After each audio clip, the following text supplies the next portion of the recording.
ایک 55 سالہ شخص شدید ڈپریشن کا شکار تھا۔ اس کی بیوی نے ایک ماہر نفسیات سے ملاقات کی۔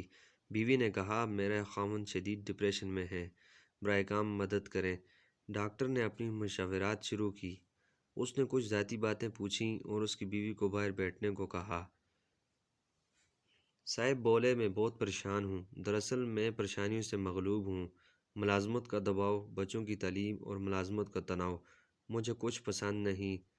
دنیا مجھے پاگل سمجھتی ہے، لیکن میرے پاس اتنا سامان نہیں جتنا ایک کارتوس میں گولیاں۔ میں بہت اداس اور پریشان ہوں۔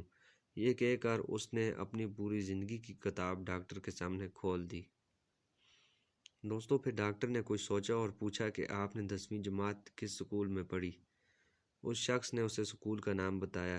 ڈاکٹر نے کہا، آپ کو اس سکول میں جانا ہے، پھر اپنے سکول سے آپ کو اپنی 10ویں کلاس کا رجسٹر تلاش کرنا ہے اور اپنے ساتھیوں کے نام تلاش کرنے ہیں اور ان کی موجودہ خیریت کے بارے میں معلومات حاصل کرنے کی کوشش کرنی ہے۔ ایک ڈائری میں تمام معلومات لکھیں اور 1 مہینے کے بعد مجھ سے ملیں۔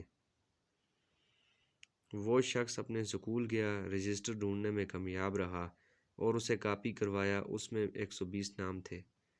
اس نے ایک مہینے میں دن رات کوشش کی، لیکن وہ بمشکل 75 عام جماعتوں کے بارے میں معلومات جمع کرنے میں کامیاب رہا۔ ان میں سے 20 مر چکے تھے، 7 کی بیویاں مر چکی تھیں اور 13 طلاق یافتہ تھے۔ 10 ایسے نکلے جو کہ بات کرنے کے قابل بھی نہیں تھے۔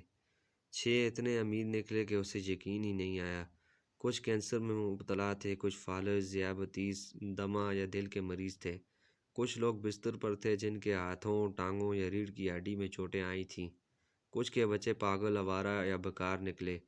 ایک جیل میں تھا۔ ایک شخص 2 طلاق کے بعد تیسری شادی کی تلاش میں تھا۔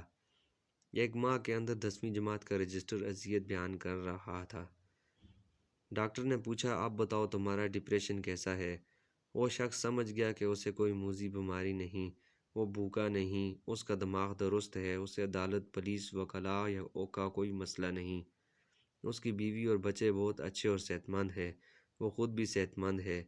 اس شخص کو احساس ہوا کہ واقعی دنیا میں بہت زیادہ دکھ ہیں اور وہ بہت سے اذیت ناک دکھوں سے محفوظ ہے۔ دوسروں کے ساتھ اپنا موازنہ نہ کریں، اور پھر بھی اگر آپ کو لگتا ہے کہ آپ ڈپریشن میں ہیں تو آپ کو بھی اپنے سکول جانا چاہیے، 10ویں جماعت کا رجسٹر تلاش کر کے اپنے کلاس فیلو ڈھونڈنے چاہیے۔ دوستو، اگر ویڈیو اچھی لگی تو ویڈیو کو لائک کر دینا، چینل پہ ہیں تو چینل کو سبسکرائب کر دیں تاکہ ایسی اور ویڈیو آپ کو ملتی رہے۔